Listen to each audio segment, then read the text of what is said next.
एक बार एक महात्मा बाजार से होकर गुजर रहा था। रास्ते में एक व्यक्ति खजूर बेच रहा था। उस महात्मा के मन में विचार आया कि खजूर लेनी चाहिए। उसने अपने मन को समझाया और वहां से चल दिए। किंतु महात्मा पूरी रात भर सो नहीं पाया। अगले दिन वह विवश होकर जंगल में गया और जितना बड़ा लकड़ी का गट्ठर उठा सकता था उसने उठाया।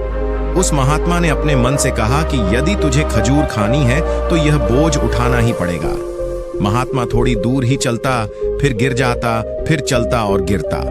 उसमें एक गट्ठर उठाने की हिम्मत नहीं थी, लेकिन उसने लकड़ी के भारी भारी 2 गट्ठर उठा रखे थे। 2-2.5 मील की यात्रा पूरी करके वह शहर पहुंचा और उन लकड़ियों को बेचकर जो पैसे मिले उससे खजूर खरीदने के लिए जंगल में चल दिया।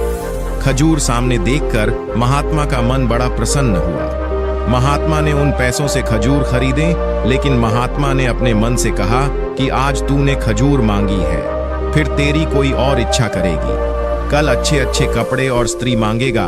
अगर स्त्री आई तो बाल बच्चे भी होंगे, तब तो मैं पूरी तरह से तेरा गुलाम ही हो जाऊंगा।